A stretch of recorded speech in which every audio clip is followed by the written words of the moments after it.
This is like the third time I've tried to make this video. I'm gonna break down real short. Um, the black experience is nothing like what people that have never been to Korea have said, which is a surprise, isn't it?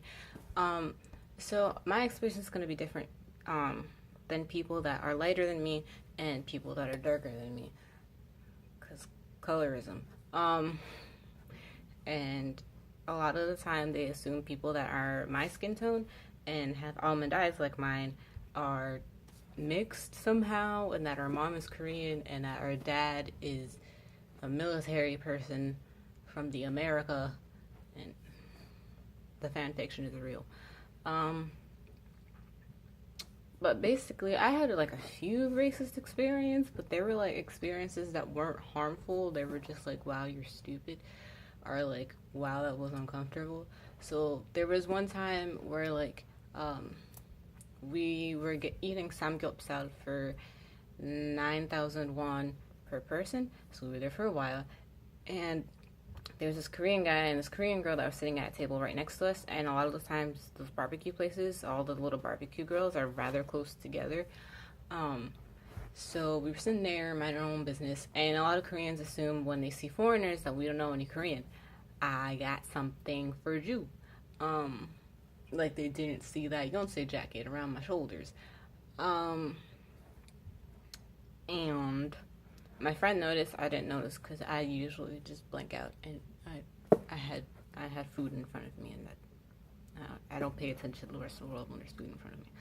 Um, and she heard them use the word for black people at their table, and what other black people were there, and I know the word when I like read it and when I hear it, but I can't think of it off the top of my head right now because it's not exactly your average textbook word. Um, and we were sitting there, and the guy basically said that, oh, black people love pork. I don't even know how to respond or to be offended by this, that black people love pork. Um, so apparently black people, not only do we love fried chicken and watermelon, but we love pork. Oh, oh boy. Um, and like the girl especially, because a lot of Korean girls try to antagonize you in a way for no reason. And I don't mean a lot as in it's gonna happen on a daily basis, but like for the time period that I was there, it happened enough that I could be like, this is stupid. And it's not really always direct. This was the only time it was actually direct. Um, the girl basically like dropped her chopsticks that had food on them, and it dropped on a friend's bag, and the friend was like, my bag. And you can just tell that the girl did it on purpose. And then she looked away, acted like nothing happened. And well, what are you gonna do? Not gonna cause anything, because especially because we're foreigners, no one's actually gonna listen to us anyway. So I just boop, let it go, let it slide. She petty, and they would do other little things to try to antagonize us, the people that were at that table. But that was the only time that I had like a direct, like, I want you to fall down a flight of stairs experience. Well, there was another one.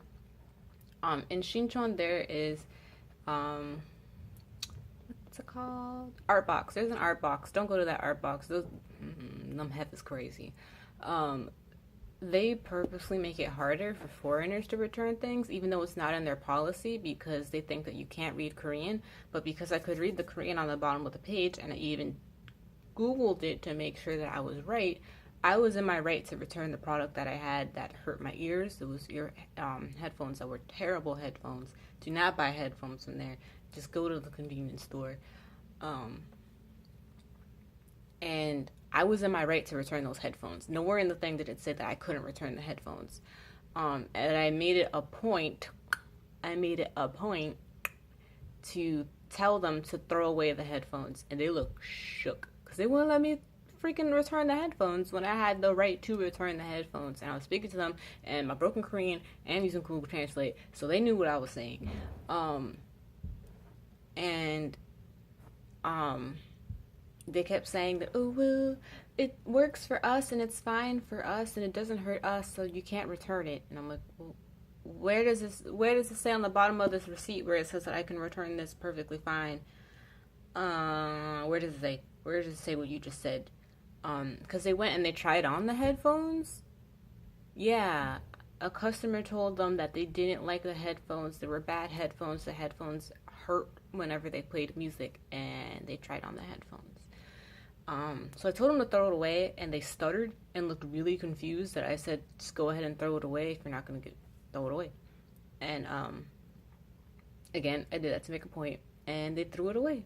And you could tell they were really uncomfortable throwing it away. And it was like, since you're trying to play games and act like I'm trying to just run around thieving you. I never went to Art Box again. Yeah. It's just the Art Box and Chun. The other ones that I've been to are perfectly fine. But a lot of, you would think that in an area that has a bunch of foreign exchange students and international students, that they would be less ridiculous, but apparently it's the opposite. Yeah, that was it. And then literally all of the other experiences that I've had are like wannabe light-skinned black dudes that were Korean guys with faux dreads, aka dread mats, because y'all's hair can't lock. And carbon copy J Parks everywhere. Yeah. They have a black girl fetish. Jungle fever is real over there right now. And will look at you real uncomfortably. Don't take that as a compliment. You being fetishized is not a compliment. Yeah, and everything else was exchange students involved. Like a lot of the white Korea boozers most of the exchange students are Korea boozers, the vast majority. But I wouldn't allow them to ruin your experience. They tried to ruin mine several times and it didn't work. I was like, not today. Not any day. But they'll give you a hard time because they're expecting to be able to, freely call you the N-word with a hard ER. There was white exchange students for like Alabama or something that had said, oh, look at the hard N-word over there with ER at the end. I wasn't there. My friend was by herself, so she couldn't say anything. So they're expecting to go to Korea and to freely just be as racist as they want and to be like, this is my time to shine. White mediocrity is being defeated in America right now. I'm dying. At a very slow pace, but it's happening. So, like, me being white just isn't good enough anymore. Well, not as good enough as it used to be. So I'm going to go to Korea, and Koreans are going to praise me, and I'm going to get myself a submissive a submissive Asian girl to be my wife and my submissive wife, and then I'm going to get me a K-drama dude that will love and protect me because Korean men aren't abusive like those Western men. There's a lot of those. It's going to be an overwhelming amount of those. It's going to be real hard to dodge them, but they're everywhere, and they can't handle seeing black people not being treated poorly in a country that they thought that they were going to be allowed to treat black people poorly. Because I was the one that was street modeling and getting photographs from photographers that just run around doing stuff to practice, and people that have fashion blogs and online magazines and crap. And at Soul Fashion Week doing the same thing. They have very often. I'm very proud of myself. Fight me. And they can't handle that. They can't handle the stress that, oh God, people might like them there too. And oh God, I thought all Koreans were racist just like me. And it's a mess. It's a mess. But don't let them ruin your time. I didn't let them ruin my time in Japan. I didn't let them ruin my time in Korea. You better not let them ruin your time, because if they ruin your time, if you allow them to ruin their time, I will come and find you and give you a stern talking to. Don't allow those people to ruin your time. You are allowed to go to South Korea and do study abroad, as I did. Do not allow Korea blues to deter you from doing that. They will try to ruin your time as much as possible. Those exchange students, they got a lot of drama, they got a lot of issues, and they got a lot of self-hate. don't let it slide. But that's it. My time in Korea was fun, and it's almost a year since I had left for Korea, so it feels weird right now, because during this time last year, I was gearing up to go, like I was 3 weeks away from leaving at this point, so it feels weird that I'm not going anywhere, but my rinky-dinky homeschool, love me Jesus.